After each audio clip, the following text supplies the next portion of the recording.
I felt very fortunate to have been able to save up enough money to finally be able to retire to the country that I had so many awesome vacations in. When I first went to the Philippines, I went together with two buddies of mine. I'd just come out of a terrible marriage. One of my buddies had also come out of a terrible marriage 6 months before me, and our other buddy was always travelling the globe. He managed to convince us to go to the Philippines, saying it was his favourite country in the world, and while it shouldn't have taken as much convincing as it did, eventually we decided that we would go and see what all the fuss was about. I was 40, my first time there, quite a long time ago, 2005 if I recall, and as soon as I made it there, I felt like I owed my buddy everything because he introduced me to a place that I wasn't expecting to like. We were only there for 10 days, but those 10 days changed my life, and the Philippines became a very big part of my life from that moment in time. I can remember my first time there as if it was yesterday. It was the best place I'd ever been. I felt alive in a way that I'd never felt before, and I witnessed some things that were sort of things that you could only dream of, yet here you could actually live them. Coming out of such a dreadful marriage, I wanted to let off some steam, and there didn't seem to be anywhere else in the world where you could let off steam as well as you could in the Philippines. And Angeles City became the place where dreams were made. It wasn't only that though. Some of the awesome beaches when we went to one of the islands were like beaches you didn't even know could exist. And having to leave and get back to my job and my normal life, I was excited to think about the opportunity when I would be able to go and visit again. Back then, the Philippines did play a big part in my life. For the most part, after I returned from the first time, while I had great memories and hopes to be able to go back and relive that vacation for another time, I was still feeling at that moment that the Philippines was only a vacation destination, where you would go to let your hair down for a bit before returning home and getting back to normal life. The girls in the Philippines were even better than people had described them as being. They seemed to be so authentic, so devoid of everything that made getting into another relationship in America so unappealing, and I couldn't wait to go back and continue where I left off the first time. Life got in the way, a change of job, more commitments with the job, and making a bit more money didn't see me going back to the Philippines until 2009. A whole 4 years had passed since the first time I was there, and I was in need of a well-deserved break. I was older, wiser, or was I just exactly the same? I thought I was wiser, but I wasn't. But getting back there in 2009, if anything, I enjoyed it more than my first time, and I had 2 awesome weeks really living that incredible life. Something changed about me when I was there for that second time. I felt like I didn't want to go home. I wasn't expecting to feel like that, but whereas before, on my first time there, I was okay knowing that I had to go home, because that's just what you did. This time, going home felt like I was moving away from where I really wanted to be. It was from that moment in time that I promised myself I would retire to the Philippines as soon as I could, and it was just a question of being able to save up what I considered would be enough money to be able to make that a reality. I never made a lot of money. I wish I did, but I didn't. So I knew if I wanted to get to the Philippines and still have some life left in me, that I wouldn't be able to go with as much as I would have liked. But I still should be able to save up enough where I could have a budget of around $2,000 a month, which appeared to be more than enough to have a great existence in the Philippines. Returning home from that second trip, now everything was the Philippines. Anytime I had some downtime from work or I would be researching the Philippines, anytime I was wanting to relax, I would try to find something to watch about the Philippines. Although back then there wasn't quite as much information as there is today, because there wasn't YouTube and all the travel content that we have today. But I did what I could to feel like I was living the Philippines when I wasn't really there. I wanted to be there, and I felt like there was a possibility, and I should be able to make the dream come true by the time I hit 50, which was about 6 years away. It felt like a very long time, but I thought if I travelled to the Philippines another 3 times before finally retiring, at least I'll be able to keep up to date with what's going on and what's changing in the Philippines. What's the same and what's it like? Because I didn't want to spend so long out of the country that I wouldn't recognize it when I got there again. I really thought long and hard about this. This was something that I couldn't wait to do, and knowing that I had a plan in place that would allow me to get to the Philippines, hopefully at the age of 50, that didn't make the time there, when I wasn't there, so bad. Now that I had this target in place, I was able to cut back on doing the things that I liked to do at home because there was an end in sight. Maybe a buddy would ask if I wanted to go out, and instead of saying yes every single time, I might say yes 1 out of 3 times. Those 2 times not going out, that's giving me more money to save towards the Philippines. I went there again in 2011, another awesome time, and while I've been to a number of places in the Philippines, by then the place I loved more than anywhere else was Angeles City. I've heard it described by many people as being kind of a cesspit, being dirty and quite run down, but I saw it in a completely different light and I loved everything about it. I'm avoiding getting into any kind of relationship at home, knowing that my goal would be to get one when I finally retired to the Philippines. And I met a few girls on my first and second trip, and now onto my third trip in 2011, I met a great girl who spent most of that vacation with me. We parted ways at the end of it because I was still 4 years away from retirement. I went again in 2012 and 13, but 2014 I didn't go.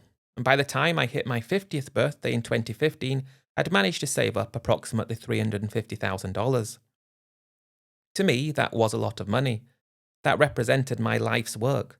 That represented all those hours that I spent at work wishing I was somewhere else, and I was very proud of myself. My plan was to invest this, which I did, and it was giving me on average about $2,000 a month.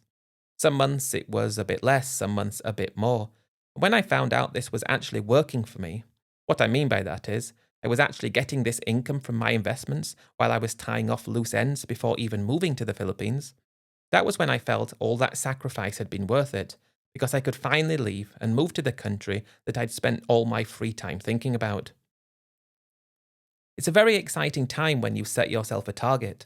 That target appears to be a long way away, never quite within reach, but you get closer and closer, and then you actually hit that target. The thing that I struggled a bit with when I hit my target, it wasn't like anything changed. It wasn't like the lights became brighter or I felt different. Everything was just the same, and I felt happy that I'd reached it.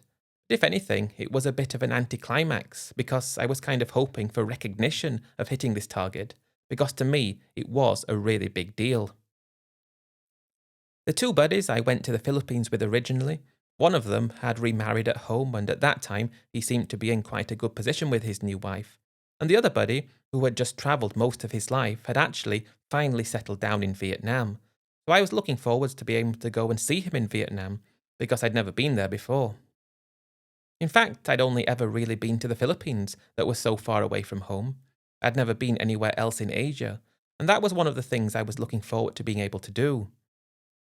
It was my plan to settle down to life in the Philippines, found a place to rent in Angeles City, spend time with the girls, and then, maybe every 6 months, go to another country in Southeast Asia for a vacation and get to know that part of the world.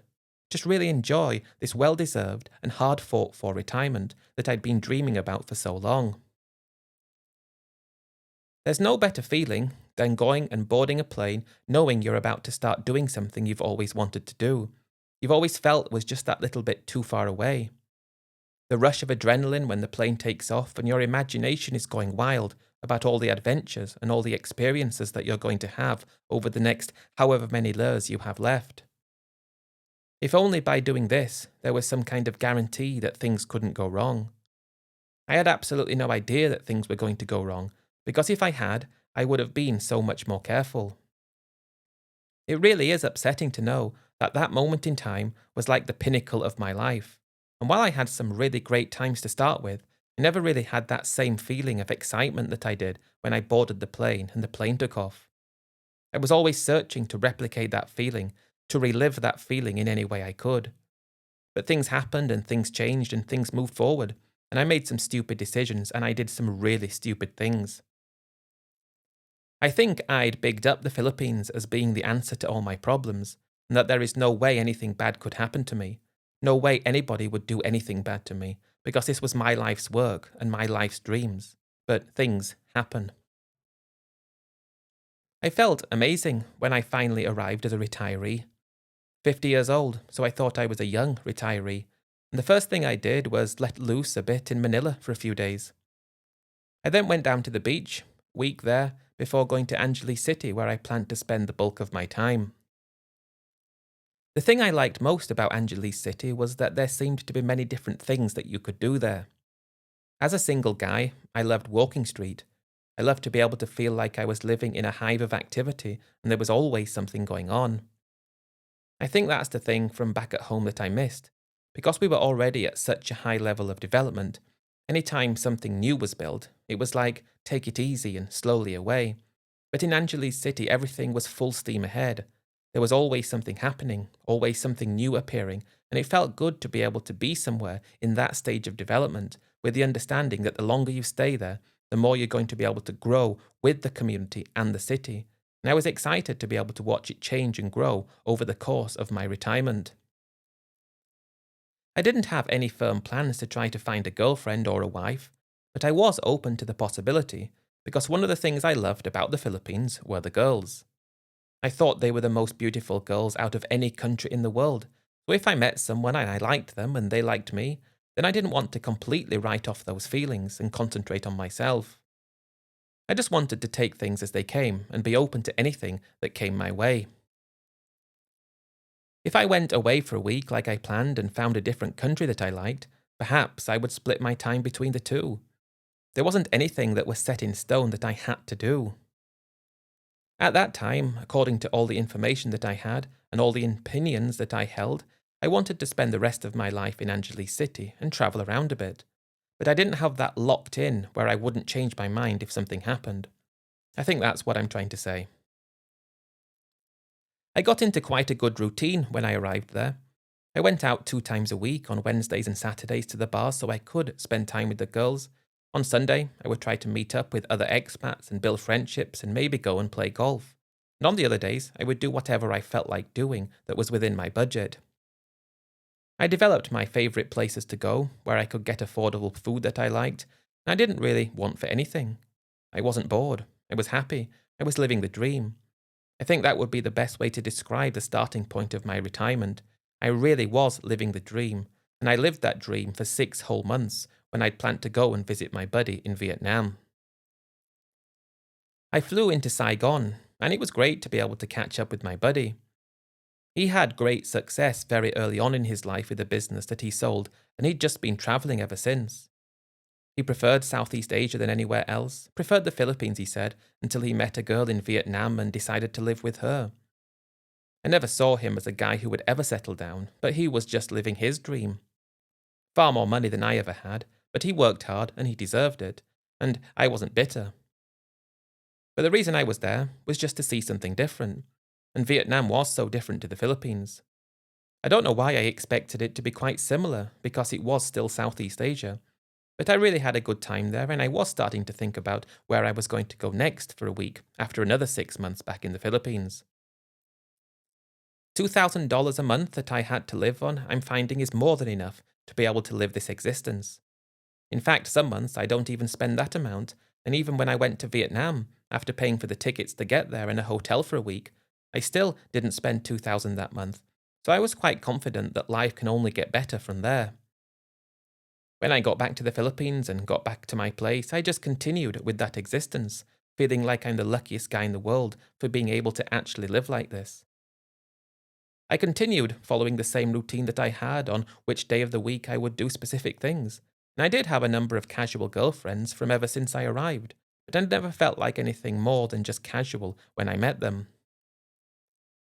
That changed when I met a girl after I'd been back for a few months, and when I was with her, things just seemed to be very different than how they were when I was with any of the other girls that I'd seen. She was, I can't think of the right word to say, but there was something about her that made me think I wanted to spend more time with her. I wanted to actually find out things about her. So I decided to bring forward my time when I went away for a week, but this time I would go somewhere in the Philippines and take her with me. One of the things that I suppose I didn't take a step back to think about, I'm thinking after I've seen her a few times that I like this girl, I'm going to take her away with me, knowing full well that if I wanted her to go with me, she would. It wasn't like she would not want to go, because that's what she did, but it was a guarantee, I think. So I'm planning on what to do, just knowing that she would agree. Why I should have taken a step back from that is because knowing that she would agree should have told me everything that I needed to know, but it didn't. And when we went away together to Boracay for a week, during that week, I went from liking her to thinking that I wanted to spend the rest of my life with her and get married to her. Well, I didn't ask her to get married to me as soon as that, because it was too soon. I had those feelings straight away. At 23, she was just the perfect age for a guy like me who was just over 50, and when we returned to Angeles City, we became an item and we started living together. If I'd have known that by becoming serious with this girl, falling in love with her and feeling like we were meant to be together, I wouldn't have done what I did. But before long, we're getting married and I'm going to be introduced to her family for the first time. She was from an island to the south. Many of the girls that I met in Angeles City were from there, an island called Leyte. I'd never been to that island before, and when we went, I thought we would just go on the aeroplane from Manila. She was terrified of aeroplanes, she said. There was no way she would ever go on one, so we had to go on a coach and a boat, and it took a ridiculous amount of time to get there. But when we did get there, it was great to be in a different part of the country that I'd never been to. When we finally made it to her family's place, which was a very long way out of the city, I was absolutely exhausted. I was ready to relax for a bit. However, there were no hotels around there, so sleeping became quite difficult. Luckily, we were only there for a few days. Being introduced to that side of the Philippines really made me understand that I wouldn't ever want to be one of the guys who would live somewhere like that. It was too different from what I was used to. It was too remote. You couldn't buy things easily. The electric went off all the time. And while it was scenic and I understood why many people thought that might be a good idea to live there, I was just against the idea straight away. But it was good to be able to meet her family. Her mother and father were actually younger than I was. I didn't think that's weird. I just thought this is the Philippines, and how great is the Philippines. She had 6 sisters and 5 brothers. I'd never seen a family that big before, and a few of them were older than her, but her youngest sibling was only 8. So it was an experience that I'm happy that I experienced, but one I wouldn't want to repeat ever again. We returned from there, got married, and I guess you could say that's when everything began. I did know who she was. I spent a long time with her. We talked about our dreams that we had. I told her what my income was and everything, and she just seemed to want to be able to be taken care of, and that was fine by me. I didn't bargain on her changing after we got married, and the longer we stayed together, the more she seemed to want to actually do something with her life, other than just be taken care of. And instead of trying to persuade her that this wasn't a good idea, and we're okay, we've got enough money, and you'll always have enough money if we're careful, I kind of got suckered in to her enthusiasm when she talked about all the things that we could do, and I started thinking that perhaps we could do something, and as long as it was going to replace my income, then it doesn't really matter if we're invested in the Philippines or if I keep my investments at home, because it would be the same. I became open to listening to things when she brought them up, instead of completely shutting them down like I should have done. It's actually really hard to talk about because if I think about what I did, it couldn't have been more stupid than it actually was. And I really hate myself because of it, because it completely destroyed my life, and also it destroyed any hope I would ever have of rebuilding my life in any reasonable time frame. When I said to her I was open to listening to different ideas that she had, and I was open to listen to everything. The only thing that was important to me was that if we did anything, as long as it replaced my income of $2,000 a month on average, that would be acceptable. I think I was just too caught up in the moment. Too caught up in how great it felt to be married to such a beautiful girl, how great it felt to be living in the place I dreamed of living in for such a long time. It was as if the thought of doing something more than just living there, the thought of actually being in the country and doing something in the country made me feel excited, and it would be different, and it could give me an even closer bridge to the country. I think that's why I perhaps started to entertain all kinds of ideas that I would never have otherwise have done. It was because it felt exciting. It was because it felt like it would be really fun and interesting and different, all these things that you think about. That's why I did what I did. not for any other reason than that. The business that I decided I wanted to do with her was to take over a small guest house in the city. It wasn't going to be a big hotel or the type of place that could make a lot of money because I simply wasn't able to afford that. But there was what seemed to be a fantastic little guest house for sale that had 18 available rooms, and it seemed to already be operating at a good profit. I liked the idea of being able to sit downstairs in the guest house, which wasn't too far away from Walking Street, maybe a 10-minute walk, and having guys who are on vacation staying there, going out to Walking Street. And it made me feel like I would be able to not only invest in this great business, not only live in the place that I loved more than anything, but also to become part of it and to be able to live the things that I like to do all the time, as opposed to some of the time, because now I would be part of it. To start with, I thought this was only going to be a dream, what I would think about doing. Now, I'm not actually going to do it, just think about it, it's fun. But she was so persuasive that doing something like this would be a good idea. I don't think I would have done anything of the sort if I had been by myself. I would have liked to have thought about it, I would have liked to have pictured doing it, imagining what that life would be like. But it was her constantly talking about it that made me come to the decision that in fact this was something that I would do, as opposed to just dreaming about doing. The first thing I found out, though, was if I wanted to be involved in the legal sense, that would cost me a lot of money, in terms of the company, in terms of everything that I would need to actually do to become legal there. It would cost a lot. I didn't really need to do it this way because I already had a visa to be able to stay in the country. So it seemed like if we purchased this for my wife, she would be able to be the owner on paper, and I would be able to be the owner behind the scenes. I would never have thought that when I said to her, let's just do this, that I was actually throwing my life away. I didn't think that. Unfortunately, it happens to too many people like me, because when you agree to do something that you want to do, but you don't want to do it while taking a risk at the same time. I don't know if that makes sense, but what I'm trying to say is if I could have done it and if it went wrong and it would have been okay anyway, then it would have been different. But I'm doing this, and if it went wrong, everything would go wrong. The thing was, I found myself doing it anyway, because she was so persuasive and she knows exactly how to get me to do what she wants. Before I know it, most of my money has been invested in this guest house. Everything is in her name, and I'm a mix of emotions.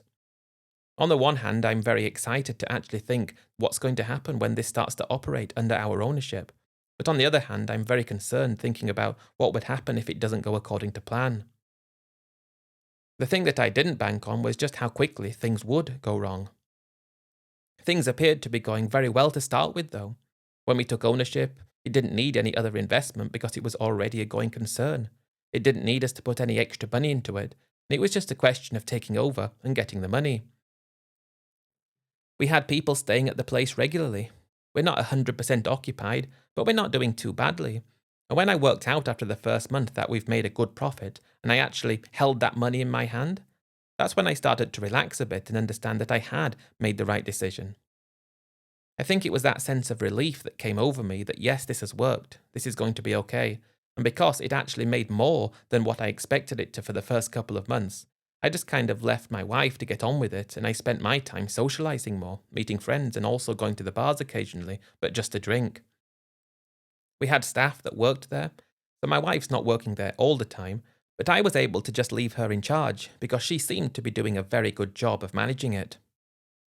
Our relationship continued, and while it feels like this newfound sense of business freedom that seems to have come to her, and she might be a little bit more unwilling to be like she used to be, and I am noticing this, I'm not really bothered because I'm more concerned about the fact that we're actually making more money than I was before, and because of that, it might just be the pressure of the business. I was happy knowing that it was working. I missed the version of my wife that I met originally and that I spent all those amazing times with since we met. Yet I also liked the new version of my wife, one who seemed to be really proud of what she was able to do, one who seemed to feel like she had moved up in the world. But I had no idea that behind the scenes she was doing things that if she asked me about, there was no way I would have let her do them. That's when I found out lots of things that I didn't know. But unfortunately, it was already far too late and there was no salvaging anything. The first sign of trouble came when my wife was looking very stressed one day. She wasn't her usual self. She wasn't her new self either. She was really looking like she was so stressed and worried about something, and I couldn't get out of her what the problem was. She said there wasn't a problem, but I could clearly tell that she was hiding something and she didn't want to tell me what it was. All I could do was keep asking her, I'm here for you. I want to be able to help. If you have any problems, I'm your husband and I want to be able to help. Thinking perhaps there was a family problem and she was just worried about that, thinking it was a minor thing. When she finally came out with it, I couldn't believe it. I never thought that she would have done something like this. I wouldn't have even thought that this could have been an issue. But I found out that she'd taken out a big loan against the guest house because she wanted to help her family pay for a few things that they had going on in their lives. And she'd done this quite early on since we got the place. And she'd been managing to pay it back, but now the interest rates had increased or something along those lines. I couldn't actually get to the bottom of it because I couldn't know 100% for sure. But something about the payments had increased by a considerable amount. And now, if she pays this back, we're going to not have enough money to be able to live on. We were talking about quite a substantial monthly payment that needed to be made. When I actually thought about this, it was basically so much that we were getting out of it wasn't even enough to cover the loan, let alone give us money on top. I think she got a loan from a place that she shouldn't have got a loan from. Again, she wouldn't divulge any of the information to me. But you know the sorts of loans. You get some money, huge interest rates, any problems they come around and give you problems. And I started to get really concerned, not even thinking about the money to start with, more thinking about what was going to happen to us. My wife said she was very sorry, she didn't mean it, but I didn't actually see any paperwork as proof of this loan. She said it was held by the people who gave her it and she would only get it when it was paid back. It didn't make sense, but I was starting to panic because she got this loan from those dangerous people. I was concerned about my wife, I was concerned about myself and the both of us. I asked her to let me know everything so that we could work out what we could do. I was really angry with her at the same time as this, but also concerned, because I really had strong feelings for her, and also I wanted to make sure that we could turn this around and get back on our feet. So she said she would do her best to find out what we could do. That same day, she said if we paid around $50,000, which was about half the loan, then the interest would be reduced to a more manageable amount. The problem was I didn't have any money. I mean, I had a little bit, but nowhere close to be able to get $50,000. I could have probably raised $25,000 at the most. That was what little I had left. I did have my credit card, which I kept ever since I moved there, and that had a credit limit of $30,000. And my wife promised me that this would fix the problems if we paid this, and then we could pay monthly for the remaining amount out of the takings. So I took out a cash advance on the credit card, and we paid it back.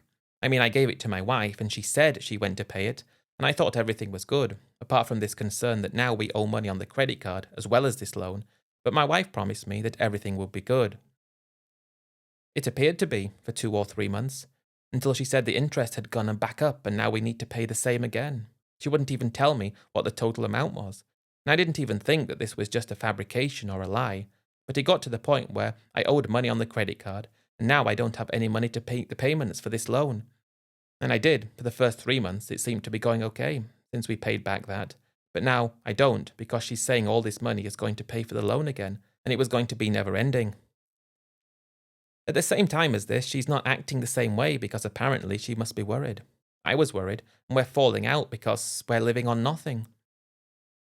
To cut a long story short, after another few months with nothing, now I've not paid the credit card, so that's going to cause me problems.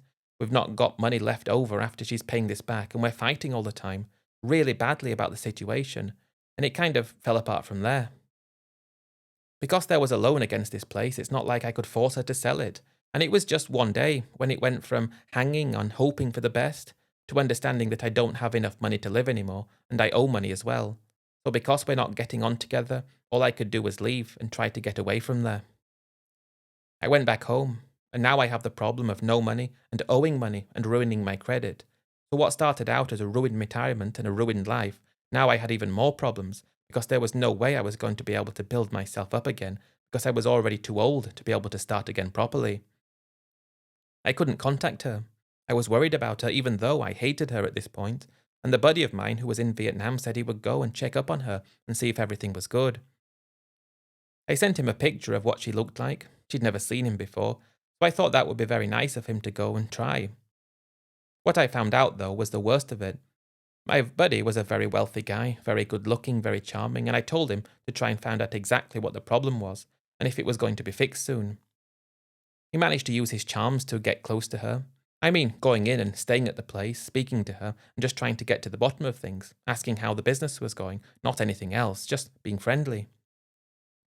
She appeared to have no care in the world, he said, but she told him that things were running successfully. She never once mentioned any problems, and while he couldn't dig too deep, he told me that I hadn't even thought was a possibility.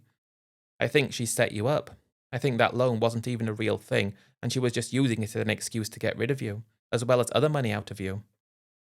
I hadn't even thought that was possible. If it was possible, that would mean that everything is still there.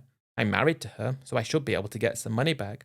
And he said that's just his idea. He doesn't know if it's the truth or not. I thanked him for helping out, and he went back to Vietnam, and I started thinking about what I was going to do. I had no idea what I was going to do, but I knew I would be going back to the Philippines as soon as I could get some money together to try and confront her and do something about it. It took me around 5 months to be able to save up enough money to get back there just to go and try and work things out. But by the time I was back, I went to the guest house and somebody said they were the new owner. They bought it 2 months ago and now she was nowhere to be seen. Perhaps she'd lost it. Perhaps she was just putting on a brave face for my friend. Or perhaps she'd stolen it from me. Either way, she was long gone and there was nothing I could do about it. Returning home, trying to pay back money, ruined credit, coming to terms with the fact that I'd lost everything I had. I mean, it was impossible, but I had to continue, and I'm not really in a better state than I am after it happened, because I never thought something like that would happen. I took a shortcut by not doing everything properly, thinking I could save money by putting things into my wife's name, and I trusted her. But even if I did trust her, I still shouldn't have done that. If I couldn't have done it the proper way because of the expenses, I shouldn't have done it at all.